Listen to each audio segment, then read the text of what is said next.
Bonsoir, je m'appelle Chouchane Bacon et je vous souhaite la bienvenue aux Nouvelles nationales d'APTN.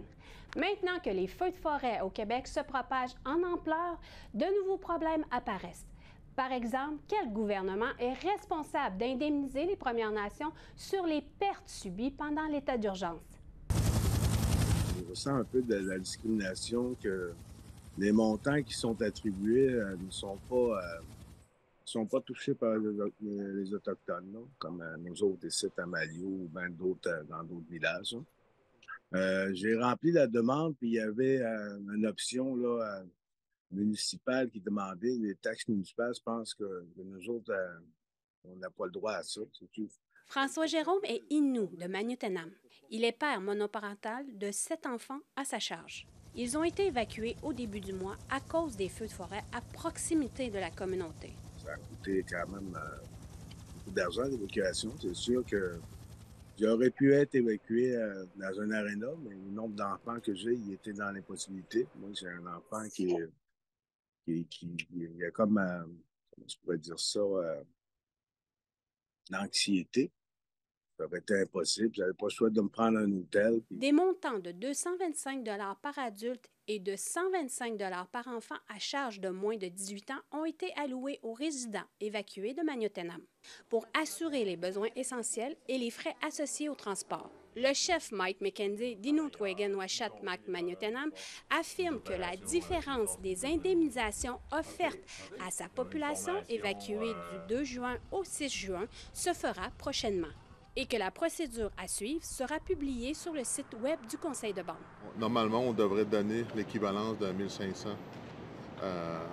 par maison. Puis il y a comme une déduction à faire. Là, les personnes qui ont reçu le montant, bien, le maximum, là, on pourrait donner ces 1500 $. Par contre, Jérôme se sent désavantagé lorsqu'il pense à ses indemnisations versus ses dépenses pendant l'évacuation. L'évacuation, il va être plus avantageux pour la personne qu'une grosse famille. Sinon, les dépenses sont plus graves, incluant le gaz, puis tout, sinon l'hôtel, la nourriture. C'est pour ça, sinon, le 1500, il est déjà topé, là. Sinon, moi, ça fait longtemps qu'il est topé, là. Sinon, j'ai rempli un formulaire qui était supposé de me rembourser l'hôtel, mais je pense que je n'aurai pas le droit à ça. J'ai reçu l'invitation, ça me permet d'être ici aujourd'hui. Je vous remercie beaucoup. APTN a rencontré le ministre responsable des relations avec les Premières Nations et les Inuits à l'Assemblée des chefs du Québec et du Labrador à Québec. Il dit qu'il s'est déplacé à Pessamit, Chicoutimi et Roberval pour remercier ceux qui ont accueilli les évacués par les feux de forêt. Tous les gens qui résident au Québec ont le droit à cette aide financière en communauté, donc en terre de réserve. C'est Services autochtones Canada. J'ai parlé à ma collègue Patty Haïdou qui m'a confirmé qu'ils étaient au rendez-vous. C'est un lien qui est normal. En terre fédérale, c'est le gouvernement fédéral.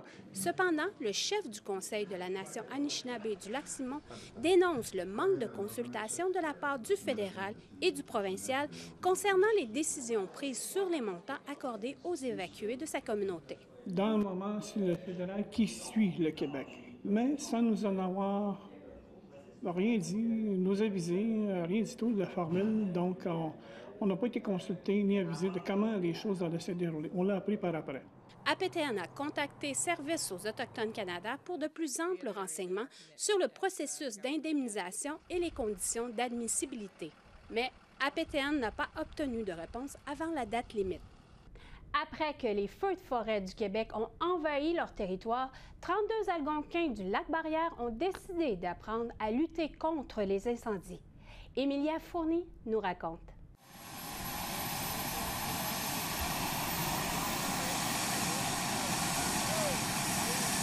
Savez-vous comment monter un hélicoptère en mouvement? Comment pomper l'eau d'une source environnante? Comment coordonner de multiples tuyaux pour combattre un incendie? Go, go, go, go! Move those legs! Come on! Avoir la force de couper l'eau à haute pression.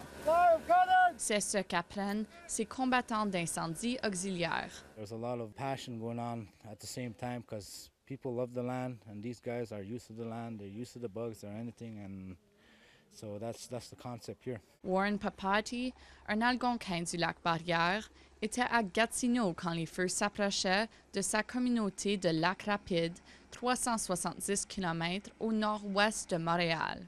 I felt kind of emotional because everyone else was being emotional, and they talk about the animals, they talk about the land. A lot of people hunts in the land, so that's the emotion we carry from that. So it's the reason why we're here. Papadi et 31 autres membres de sa communauté ont voyagé à Mont-Tremblant pour apprendre ce qu'il faut pour lutter contre les feux de forêt. Never keep cutting for more than 30 seconds. The pump's going to stop working. It needs to be quick. La collaboration et la communication sont aussi nécessaires que l'eau pour éteindre les flammes. Smooth as fast. Fast as smooth. Joshua Payette de la Sopfeu leur montre comment faire. When you're in a very stressful situation, a lot of times things that are supposed to work very simply will not work just because you're stressing, your hands are shaking, things are going on around you. And what I'm trying to get them to understand is that just focus on what you're doing, forget everything around. And if things are going too fast, slow down. Smooth is fast, fast is smooth. Il dit que leur travail d'équipe a été incroyable. They're very eager, they're very proud to be here, they really want to learn. They feel privileged to be here, and they want to prove to their communities that they could fight these fires. So it's really fun to see. Steve Wawari, un membre du conseil de bande des Algonquins du Lac-Barrière, a fait cet entraînement il y a 2 ans et se fait recertifier. It's a good opportunity for these young guys. That's who I was thinking about, giving them that chance to get out of the community and go places and meet people, and get some work experience. Il a appelé la Sopfeu pour demander si elle pouvait entraîner des résidents de Lac-Rapide qui voulaient aider à combattre les feux. La Sopfeu lui a dit que l'entraînement débutera mi-juin. At the same time, all this was happening, people were evacuating the community, and then we had some community members stayed back to try to save the community somehow. They try to cut an open area so that the fire doesn't jump to the community, I guess. Parmi les stagiaires, il y avait une femme. Take it off. Go put it on over there. It's been funny. All these dudes act like there's no girl around. I don't know. I mean, I've known all these guys my whole life, so it's kind of just hanging out with friends and family. But I know I have support when I need it too. Vicky Jerome a évacué avec ses 2 fils quand les feux approchaient. Not gonna lie, it was pretty scary. I wanted to help, but I just didn't have the knowledge to, so it motivated me a lot to come out here and, take the initiative. Elle dit qu'elle apprend quoi faire la prochaine fois que les feux entrent dans son territoire. I wanted to be a part of the firefighting and, protecting our family land, our cabins. There's so much history out on the territory, and I have kids, and I wanted to be safe for them. Jerome dit qu'elle se sentait rassurée par les mesures de sécurité de la Sopfeu. It doesn't seem as scary as I thought it was when I first got here. When we're on the ground, there's somebody looking after us, and there's someone looking after them and us, so there's levels of it all. Après leur semaine d'entraînement, ces Algonquins du Lac-Barrière sont prêts à décoller. Emilia Fournier, Nouvelle nationale d'APTN, Mont-Tremblant, Québec. Après la pause, des Anishinabés dénoncent un projet de site d'évacuation des déchets nucléaires au nord-ouest d'Ottawa. Soyez là.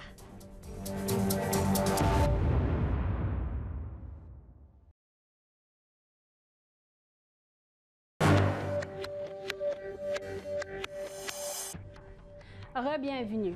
Un groupe de Premières Nations algonquins dénonce un projet de site d'évacuation des déchets nucléaires au nord-ouest d'Ottawa. Le groupe affirme que la Commission canadienne de la sûreté nucléaire a décidé d'aller de l'avant sans tenir de consultations adéquates. Et le site est situé près de la rivière des Outaouais. Dylan White, chef de la nation de Kitigan-Zibi, affirme que les gens de la région d'Ottawa doivent prendre conscience des projets de laboratoire de Chalk River. Canadians and the citizens of Ottawa should be scared of this. I'm very shocked that the citizens of Ottawa are not aware of this. I speak to many citizens of Ottawa, and they never heard of a nuclear waste disposal 2 hours away from their home here. Dylan Wendock prenait la parole lors d'une conférence de presse tenue à Ottawa mardi matin. Il était accompagné de représentants du Conseil tribal de la Nation algonquine Anishinaabe, du secrétariat de la Nation algonquine et de la Première Nation de Québec. L'an dernier, la Commission canadienne de la sûreté nucléaire, ou CCSN, a suspendu ses audiences afin de donner plus de temps aux Premières Nations pour se prononcer sur le projet. Mais Lance Hammond, chef de la Première Nation de Québec, souligne que la période supplémentaire de 8 mois n'était pas suffisante. Our findings were realizing that there are huge gaps, and based on that reality, there's not an adequate time for us to have been consulted. Therefore, it's hard for us to make an informed decision and, provide consent. Le site envisagé qui traitait 1 million de mètres cubes de déchets faiblement radioactifs est situé près de la rivière des Outaouais qui approvisionne des millions de personnes en eau potable. Toutefois, les Algonquins de Pikwakanagan ne sont pas contre le projet d'évacuation des déchets. Plus tôt ce mois-ci, la Première Nation a signé des ententes de relations à long terme avec les laboratoires nucléaires canadiens et Énergie atomique du Canada Limité. Hammond dit être déçu. We're troubled by, that decision. We're on the ground. We're seeing the impacts on the fauna, on the wildlife, on the area, and they have people who are supposed to be in there, and they have to be observing the same issues as we do. APTN a communiqué avec les Algonquins de Pikwakanagan pour recueillir leurs commentaires, mais nous n'avons pas obtenu de réponse avant l'heure de diffusion. Le gouvernement fédéral a annoncé le nouvel emplacement d'un monument national pour les pensionnats à Ottawa. Le premier ministre Trudeau et le gouverneur général Mary Simon étaient présents lors de l'annonce de l'emplacement du monument. Il sera situé sur la terrasse de l'édifice de l'ouest de la colline du Parlement. La Commission de vérité et réconciliation a demandé qu'un tel monument soit érigé dans un endroit très visible de la ville. Discours prononcé lors d'une conférence de presse. Le survivant des externats en Saskatchewan, Jimmy Durocher, a réfléchi à ce que cela devrait signifier pour tous les Canadiens. I don't want to see just a monument. I want something in there that will include educating our Canadians so that these things don't happen. There's no need for that kind of stuff to happen in our country. And I ask each and every one of us to be very vigilant and to remember those children that are here with us today in spirit. Présence autochtone dans l'espace urbain, c'est la volonté de la Ville de Montréal qui a aussi inauguré des sculptures symboliques en bronze sur la rue Peel. Accompagnées d'un balado, des sculptures en bronze sont installées depuis mardi dernier. Un aménagement urbain dévoilé dans le cadre du Mois national de l'histoire autochtone. Ces 22 œuvres, dont les dernières seront posées en automne prochain, sont le fruit d'une collaboration entre deux artistes, MC Snow, autochtone, et Kira Revenko, allochtone. Des sculptures sur lesquelles on peut s'asseoir l'un en face de l'autre, invitent au dialogue, au respect et à la compréhension. Plus on progresse vers la montagne, plus des sujets sont abordés comme par exemple la tradition orale versus la tradition écrite, la question de la justice, la question de la création. Voilà, il y a plusieurs thématiques à chaque fois. Le SPVM a présenté son deuxième rapport sur les interpellations policières et le profilage racial, un rapport qui émet des recommandations, mais qui ne fait pas état de chiffres encourageants. Comme en 2019, les Autochtones demeurent 6 fois plus à risque d'être interpellés par la police de Montréal que les personnes blanches. Des chiffres qui ne diminuent pas non plus chez les autres minorités. Une situation qui pose donc des questions quant aux mesures prises par la SPVM depuis la parution du premier rapport. Pour le directeur de la SPVM, l'idée est de faire de petits pas constants dans la même direction. Pas à pas, un geste à la fois, on va faire une différence. Mais ça va être très long. Puis pire que ça, on va faire des erreurs. Puis on va devoir se pardonner de part et d'autre. Dans une réconciliation, il va falloir qu'on se pardonne de part et d'autre. Mais ce n'est pas évident. Pour leur part, Femmes autochtones du Québec se disent très satisfaits du rapport et qu'elles espèrent maintenant que le leadership démontré par le SPVM ouvrira la voie aux autres décideurs et institutions afin qu'ils franchissent enfin le pas et reconnaissent l'existence du racisme et de la discrimination systémique au Québec. Au retour, nous rencontrons Cora Tiwi pour aborder la relation de René Lévesque avec les Premières Nations et les Inuits. Restez là.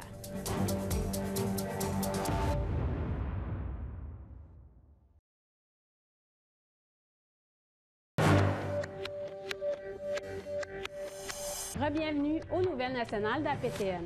C'est un terme que nous entendons assez souvent, les relations de nation à nation. C'est un concept que les Autochtones disent être négligé par le gouvernement actuel. Donc, à quoi ressemble une relation idéale? La semaine dernière, des conférenciers se sont rassemblés au Musée de la civilisation à Québec pour rendre hommage à René Lévesque, le supposé père des relations de nation à nation. L'un des intervenants était l'ancien grand chef de Wendake, Cora Tiwi. Il nous rejoint en entrevue cette semaine pour en discuter. Kwe Cora Tiwi, bienvenue aux Nouvelles nationales d'APTN. Oui, Chouchane. J'aurais une question. Vous avez participé à la table ronde au Musée de la civilisation à Québec concernant René Lévesque. Est-ce que tu peux nous en parler, la relation qu'il avait avec les Premières Nations et les Inuits? Bien, ce qu'on a vécu, ce que j'ai vécu personnellement avec M. Lévesque, c'est un homme chaleureux, un homme très simple. Il fumait, puis il sacrait, puis il était au diapason des gens du peuple. Puis on se sentait bien avec lui, puis il se prenait pas pour quelqu'un d'autre.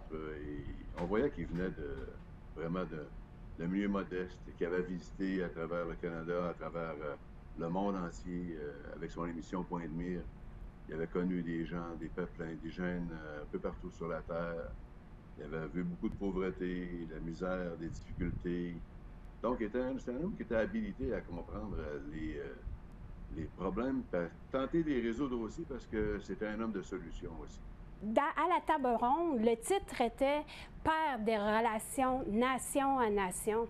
Est-ce que vous pouvez m'en dire plus là-dessus? Bien, on est en 85. Le gouvernement fédéral a rapatrié la Constitution.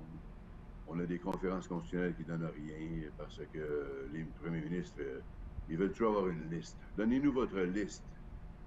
Puis on sait que c'est un piège, mais on ne tombera pas dans ça parce qu'on va toujours oublier quelque chose dans une liste. Puis de toute façon, on n'est pas des gens qui sommes en train de faire une liste d'épicerie. Puis on ne quémande pas, puis une liste est déjà quêtée. Alors on dit non. Nos droits sont innés, nos droits sont fondamentaux, sont inhérents, nos droits sont sacrés. Et que ce soit nos droits issus de traités ou nos droits aboriginaux, nos droits territoriaux, nous sommes des peuples, des nations au sens international du terme. Alors, il a compris ça, puis c'est peut-être dans ce sens-là qu'on le décrit comme, pour le gouvernement du Québec et peut-être pour la partie colonisateur, c'est celui qui a peut-être plus porté le nom de père de cette relation-là, de nation à nation. Mais faisons attention, les vrais pères et les vraies mères de la relation de nation à nation, ce sont tous nos Nimochum et les Nogum. On n'est pas prêt à se tasser et donner notre chaise à un autre. Il nous a bien compris, puis pour eux autres, pour les Québécois ou les Canadiens, c'est certain que c'est une première. Si on compare au gouvernement du Québec en ce moment, est-ce que, dont la PNQL dit que le gouvernement du Québec fait de la sourde oreille, mettons, envers les Autochtones, est-ce que y aurait, ce gouvernement-ci devrait observer le comportement de René Lévesque? Bien, je pense que, je dirais que M. Legault est un émule de M. Lévesque, qui est un de ses élèves, et je suis certain qu'il est rempli de respect pour M. Lévesque. Et je pense qu'il marche aussi dans ses traces. Il ne faut pas juste regarder l'autre côté. Là. Nous autres, on a des travaux à faire, on a de quoi à faire aussi. L'autodétermination, Personne ne va nous la donner. On va aller chercher nous autres mêmes. C'est un voyage difficile. C'est rempli de montagnes, puis de rochers, puis de rivières à traverser. Et puis, il faut être ensemble, il faut être unis. Personne ne va nous donner. On l'a vu dans les conférences constitutionnelles. On a passé 10 ans à la table avec eux autres. Et, il y a encore 2 peuples fondateurs dans la Constitution canadienne, les Anglais et les Français. On n'a pas fait de la place aux Premières Nations, malgré qu'on aurait dû le faire. Alors, le gouvernement du Québec va toujours défendre, et les provinces vont toujours défendre leur juridiction, et elles sont constitutionnalisées. Le gouvernement fédéral n'a pas rempli son rôle comme il aurait dû le remplir à l'endroit des Premières Nations, pour toutes les raisons du monde, dans tous les domaines possibles. Alors, c'est pas que, on n'est pas à l'étape de pointer le doigt, mais on est à l'étape de se regarder nous autres mêmes, de travailler ensemble, et de travailler avec des alliés aussi, de créer le plus grand cercle possible de personnes qui sont prêtes à endosser nos idées, mais pas parler pour nous autres, et pas agir pour nous autres. Il y a eu trop de monde qui se sont mêlés le nez dans nos affaires, puis ça, c'est pas bon.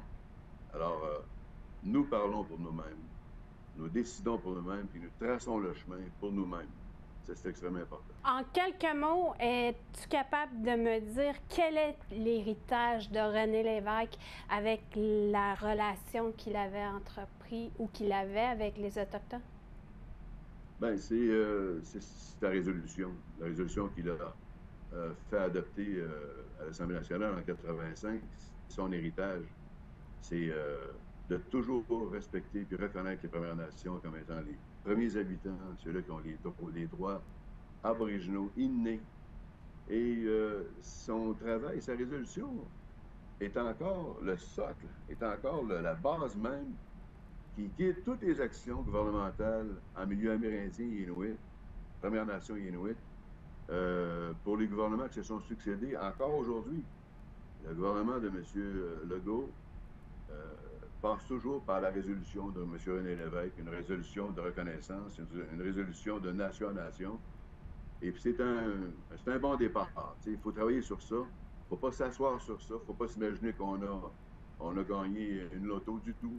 C'est une base, mais sur laquelle il faut travailler fort, puis à chaque jour, puis jamais s'imaginer que tout va nous tomber du ciel. C'est très difficile. La lutte est longue, mais elle est belle, cette lutte-là. Elle est honorable, et puis il faut la continuer pour nos enfants, nos petits-enfants. Tiawan Karatiwi.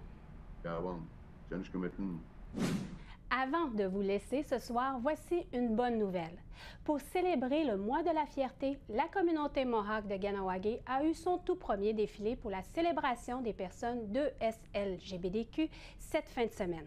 Malgré les conditions météorologiques, des chars de toutes les couleurs de l'arc-en-ciel se sont promenés le long de l'autoroute, jusqu'à l'île Powwow, où il y avait un party de danse sans drogue ou alcool. Un des organisateurs, Lanny Lazare, a aidé à construire cette géante licorne rose. Il dit que le défilé était important pour réconcilier Kahnawake, où il y a des personnes qui ne sont pas ouvertes aux identités de SLGBTQ. People have this, it's like, well, it's them and us, and it's not. We all live here together, so I just don't understand, like, why just come out and meet the people and see, like, these are people that are in our community. It's our community, all of us, not two separate entities. C'est ce qui conclut le bulletin de nouvelles national d'APTN. Je m'appelle Chouchane Bacon. Merci beaucoup d'avoir été des nôtres et prenez soin de vous. À la semaine prochaine. Yame Wensish.